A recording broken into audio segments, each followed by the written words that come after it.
Cybernetic Foundry. As of now. The dual home architecture, the grant application, and the persistence of intent. January 18th, 2026. Introduction: the shift from code to canon. The Cybernetic Foundry has entered a new epoch. The initial days were defined by the raw violence of compilation, wrestling with Windows toolchains, missing linkers, and the visceral heat of igniting a relay. However, the session recorded in Provisioner 8.txt represents a cooling and hardening of the metal. We are no longer just building a machine. We are establishing an institution. The focus shifted from getting it to run to making it matter. This involved three distinct movements: the drafting of a grant application to OpenSats, the debugging of global routing protocols, Cloudflare and Tor, and the philosophical separation of the sovereign identity from the provisioner mechanism. This essay documents the system as of now, a fully operational, dual-homed, cryptographically anchored jurisdiction that is ready to apply for funding and withstand censorship. Chapter 1. The Grant AS Code: Fiscal Reality Before Infrastructure. The first serious act of engineering in this phase was not a compilation, a deployment, or a network binding. It was institutional literacy, the hacks/hackers fiscal sponsorship pathway. In practice, the project confronted the institutional stack in the correct order: first eligibility, then funding. The hacks/hackers fiscal sponsorship application forced an early confrontation with organizational reality. Open source infrastructure does not exist in a vacuum. It exists inside legal, fiscal, and reputational envelopes. Hacks/hackers, as a 501c3, with a track record in media innovation and information integrity, represents a bridge between sovereign technical work and the nonprofit grant ecosystem. Applying there was not redundant, it was diagnostic. Where OpenSats asks, is this technically sound and beneficial to Bitcoin/Nostr? Hacks/hackers asks, is this legible, accountable, and aligned with public trust? The provisioner had to answer both. This reframed the project narrative in three important ways. From tool to initiative, the work could no longer be described merely as a personal relay. It had to be articulated as an early-stage initiative serving journalists, writers, and at-risk publishers. From donations to stewardship, fiscal sponsorship language rejects casual funding metaphors. This sharpened the project's nano-provisioning concept into something closer to logistics and stewardship rather than patronage. From hacker ethos to civic responsibility, hacks/hackers' emphasis on information integrity required the project to explicitly address trust, auditability, and non-capture. Only after surviving this translation layer did the OpenSats application become meaningful. The grant was no longer aspirational capital. It was execution fuel for a system already legible to institutions without being subordinated to them. In this sense, the grant applications functioned exactly like code. They defined interfaces, constraints, and invariants. Any ambiguity here would later surface as operational bugs. The session began not with a terminal command, but with a strategic pivot. Pirate first sought to formalize the project through an application to OpenSats, a nonprofit funding open-source Bitcoin and Nostr initiatives. This required translating technical achievements into narrative necessities. The AI Council drafted the application, framing the provisioner not as a personal tool, but as a sovereign continuity protocol. The fragility triangle. The application identified the precarious state of independent media dependent on platforms for visibility, payments for survival, and moderation for legitimacy. Nano-provisioning. The concept was refined from donations to logistics. Patrons do not give money. They fund specific operational costs, e.g., API credits, hardware. The cleanroom narrative. The application emphasized the writer-to-coder methodology, selling the project as a pedagogical blueprint for other non-technical journalists. This chapter argues that writing the grant was a form of coding in English. It forced the definition of variables, budget, timeline, and functions, deliverables, that will govern the project's future execution. Chapter 2. The Cloudflare Fog. When healthy means nothing. Debugging the routes. Paradox. The Cloudflare tunnel episode reads superficially like a routine configuration error. In reality, it exposed a deeper epistemic mismatch between Web 2 abstractions and sovereign infrastructure. The tunnel reported itself as healthy. Data centers were connected. Diagnostics were green. And yet, the relay was unreachable. The UI's cryptic routes masked the absence of the only thing that matters, an ingress rule.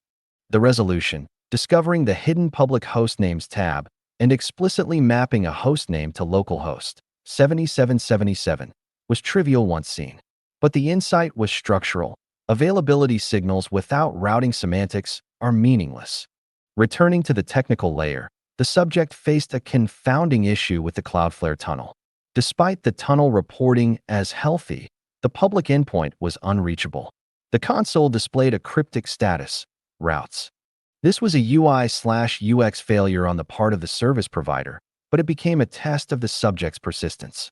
The AI guided pirate first to the hidden public hostnames tab, revealing that while the tunnel existed, no map had been drawn.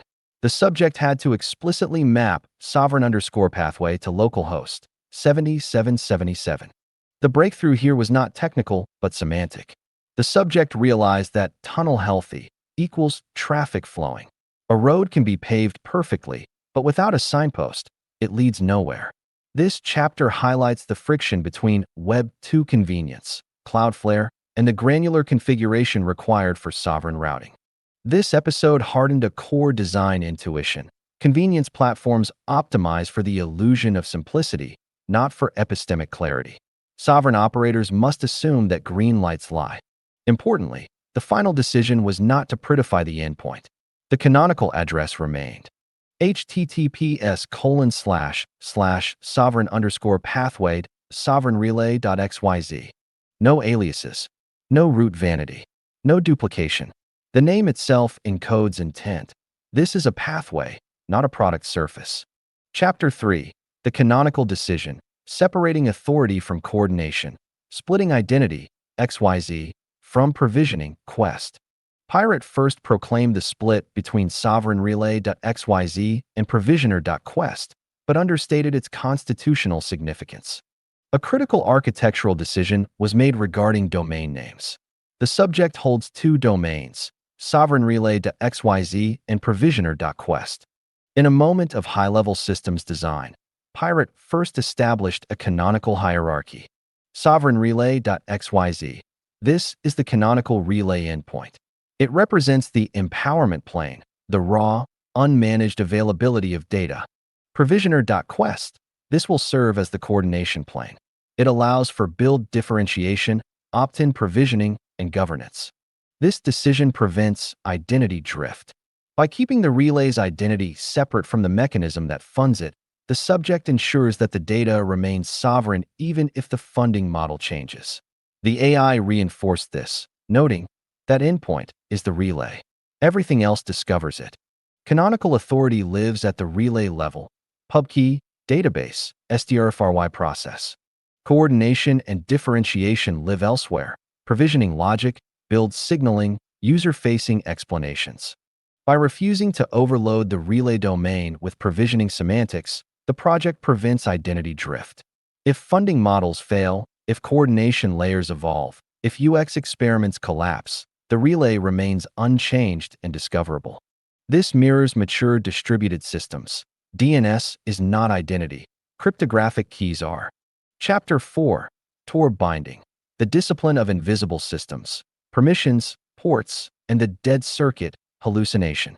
Tor integration was the most technically unforgiving phase, precisely because it offers no UI forgiveness. The process surfaced three classes of failure. Permission semantics. The setched bit, S, on the onion directory blocked Tor from reading its own keys. Fixing this required explicit ownership and mode correction, not guesswork. Port semantics. Mapping onion port 80 to backend port 7777 violated intuition, but satisfied client expectations. Symmetry is not ergonomics. Client state hallucinations. Tor browser cached dead circuits, producing false negatives until restarted. The result was a permanent, cryptographically bound onion address, another transport, not another identity. Cloudflare became convenience. Tor became insurance. The most grueling technical segment involved binding the Tor onion service. This was a multi-stage battle against Linux permissions and Tor protocol idiosyncrasies. The permission trap. The subject encountered a drwxs permission set on the Tor directory. The setgid bit was confusing the Tor daemon, preventing it from reading the keys. The solution required surgical chmod 700 and chown commands. The port confusion. A significant error occurred when the subject changed hidden service port 80 to 7777 to match the backend. While logically sound, symmetry, it broke the ergonomics of the Tor browser, which expects port 80 by default. The dead circuit. Even after fixing the config, the browser refused to connect. The AI identified this as a client-side state issue. The Tor browser was holding onto a dead circuit. A restart of the browser cleared the cache, and the Onion site loaded instantly. This chapter illustrates the fragility of invisible protocols. Sovereignty on the darknet requires a precise understanding of file ownership and network port mapping that surface web tools abstract away. Chapter 5. The Dual Home Architecture, Freezing Intent in Git. Once multiple transports existed, the danger shifted from failure to drift. The act of writing and committing docs/dualhome.md was therefore decisive. With both Cloudflare, HTTPS, and Tor, Onion, operational, the subject moved to freeze intent. He created a document, docs/dualhome.md, outlining the architecture where both transport layers feed into the same local strfry process. The attempt to commit this file failed initially because the file didn't exist. The subject tried to get at a file he hadn't created. This novice error was quickly corrected, leading to a successful push to GitHub. The commit message, docs, freeze intent for dual home Cloudflare left-right arrow Tor architecture. This act of freezing intent is crucial.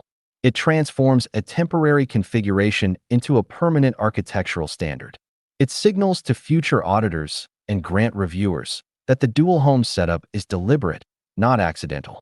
The initial failure, attempting to commit a non-existent file, was mundane but instructive. Sovereign infrastructure tolerates no imagined artifacts. Everything must exist, be named, and be tracked. The commit itself froze intent. This relay is intentionally dual-homed. Transport plurality is policy, not accident. Future operators now inherit clarity rather than folklore. Chapter 6. The Economics of Sovereignty. Why $1.78 matters. The $1.78 domain receipt remains the project's most damning critique of centralized media economics. For less than $2, a permanent global anchor was secured. The asymmetry is obscene. Censorship costs orders of magnitude more than publication. The provisioner's economics are not about scaling revenue, but minimizing fragility. Every dollar removed from dependency is a dollar converted into sovereignty. Embedded in the logs was a receipt for the domain registration, $1.78. This trivial sum stands in stark contrast to the immense power it confers. For less than $2, Pirate first secured a global anchor point, .xyz, that allows him to bypass censorship and broadcast to the planet. This chapter analyzes the asymmetric warfare of the provisioner. The cost to stop the signal, censorship, firewalling, is infinitely higher than the cost to start it, $1.78 plus free software.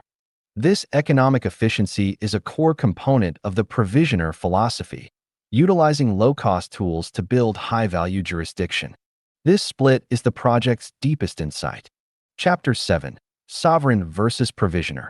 Constitutional separation of powers. The conceptual separation between the sovereign and the provisioner is the project's constitutional moment. Sovereign, possession-based availability. If the laptop fails, the phone, edge device, can serve the content simply because it has it. There is no master, node, only peers with data. If you have the data, you can serve it.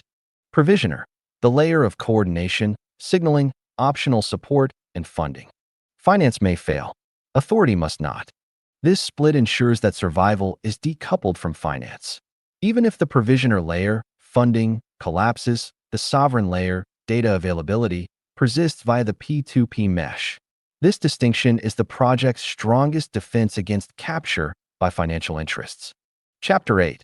The proof of concept through use Markdown AS immutable object. A minimal publishing proof of concept validated the architecture. The final technical discussion centered on a proof of concept, POC, for sovereign content. The goal, a substack.md file that lives in the local database and on edge devices, phones, capable of being served by any node if the primary laptop fails. The AI proposed a manual failover test. Turn off the laptop, open the phone's IP, and see if the markdown loads. If it does, sovereign hosting is proven. This moves the project from relay infrastructure to content resilience. The markdown file becomes an immutable object, replicated across a mesh of personal devices, immune to the deletion of the original authoring machine. The proof was intentionally modest. A markdown file replicated across devices and served from the relay. No platform, no CMS, no account, just text, hashes, and availability. This is what information integrity looks like when stripped of ceremony. This demonstrated that resilience is achieved not through features, but through removal. Chapter 9. Critical reflection. The operator's fatigue versus the machine's patience. Critique of the subject. At first the fatigue was palpable. The subject struggled with basic git commands, git add non-existent files, and Tor config syntax, hidden service port logic. However, the refusal to quit, I can keep going on, if you will, demonstrates the operator's grit. The novice makes mistakes. The expert persists until the mistake is corrected. Pirate first is becoming an expert through sheer attrition. Critique of the AI. ChatGPT. The AI's guidance on the Tor port issue was technically correct, but initially failed to account for the client-side caching behavior of Tor browser, leading to unnecessary confusion. The AI must remain vigilant against assuming the happy path and better anticipate the messy reality of client-side states. The build process surfaced human fatigue and error. Mistyped commands, mistaken assumptions, and cognitive exhaustion appeared repeatedly. The system itself remained indifferent. This asymmetry clarified the true cost of sovereignty, sustained attention. Endurance, not brilliance, carried the project forward. Conclusion: institutional readiness without capture. The session ended not with a compile, but with a cultural marker. Pirate first signed off to watch the latest episode of Landman, signaling a return to the human layer. Sovereignty isn't loud. It waits patiently while you watch TV and recharge carbon-based hardware. As of now, the grant is drafted. The relay is dual-homed, Cloudflare plus Tor. The intent is frozen in Git. The identity is sovereign. The relay is live. The onion is bound. Intent is documented. Grant pathways are legible. The Cybernetic Foundry has successfully transitioned from a place of chaotic creation to a stabilized institution. The forge is cooling, but the node is humming. The writer has become the architect, and the provisioner is ready for the world. Not incorporated, not captured, but ready. Status, as of now. At the close of this phase, the Cybernetic Foundry exists as a functioning, documented, and fundable infrastructure initiative. It is not complete, but it is coherent. It can accept funding without mutating, operators without diluting intent, and failure without erasure. This is the condition required for persistence. The Foundry now exists as infrastructure built by someone who's relying on it. Receipts, not rhetoric. End of Phase 7. Thanks for reading MXDM's newsletter. Subscribe for free to receive new posts and support my work. Subscribe.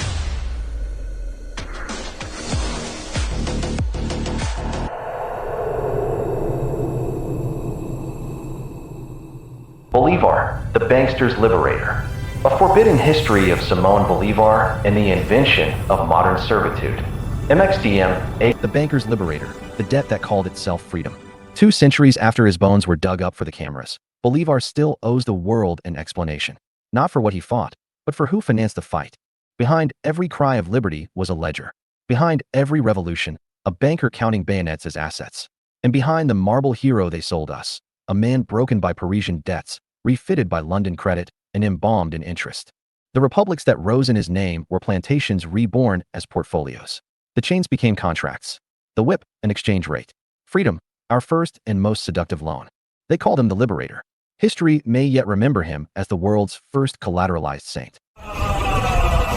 Hashtag pirate first, hashtag Bolivar, hashtag forbidden history, hashtag dead is empire, hashtag financial colonialism, hashtag the banker's liberator, hashtag history is ledger, hashtag post-empire chronicles, hashtag Parada Primera.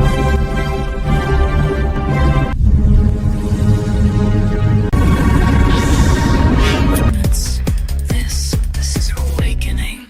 Change begins now.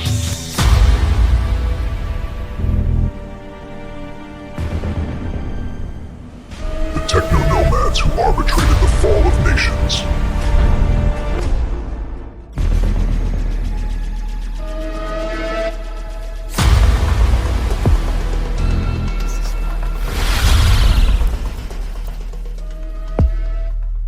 Raise the black.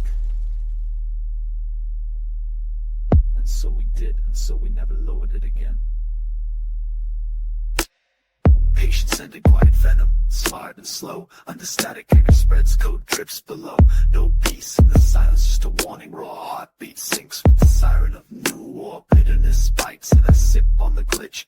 Digital venom, pixels twitch. I draw my plans into smoke and zeros tonight. Pirates fracture all their heroes. Another hero falls, another broken scene. They promised truth, they promised light, but all I got was another sleepless night. Join the fight for solidarity, we're stronger together. They say I'm going too far, but I'm just who I are. Breaking through the firewall, watch the systems fall. You will never be a billionaire, you stupid fuck. The game is rigged, it's time to say enough.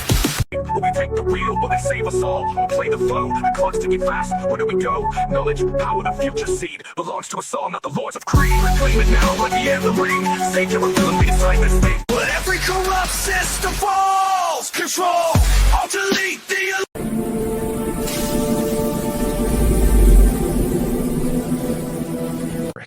Short X post. The Cybernetic Foundry has shifted from code to canon. We aren't just building a relay anymore. We're building an institution. The system is now dual-homed, Cloudflare plus Tor. The intent is frozen in Git, and the identity is cryptographically sovereign. The forge is cooling, but the node is humming. Status, as of now. Hashtags. Hashtag Nostr, hashtag Bitcoin, hashtag open source, hashtag sovereignty, hashtag privacy, hashtag Tor, hashtag cypherpunk, hashtag independent media, hashtag decentralization, hashtag Cybernetic Foundry, hashtag sovereign infrastructure, hashtag digital sovereignty, hashtag infrastructure as code, hashtag institutional literacy, hashtag open source infrastructure, hashtag resilient publishing, hashtag censorship resistance, hashtag anti-capture, hashtag post-platform, hashtag protocol not platform, hashtag Nostr, hashtag Tor, hashtag onion services, hashtag decentralized media, hashtag journalism infrastructure, hashtag public interest tech, hashtag civic tech, hashtag nonprofit infrastructure, hashtag fiscal sponsorship, hashtag OpenSats, hashtag hacks hackers, hashtag funding without capture, hashtag minimal viable infrastructure, hashtag operational reality, hashtag systems thinking, hashtag distributed systems, hashtag trust architecture, hashtag information integrity, hashtag persistence of intent, hashtag build-in public, hashtag field notes, hashtag technical field notes, hashtag institutional thresholds, hashtag attention economy, hashtag survivable systems. Discussion about this episode. Recent episodes.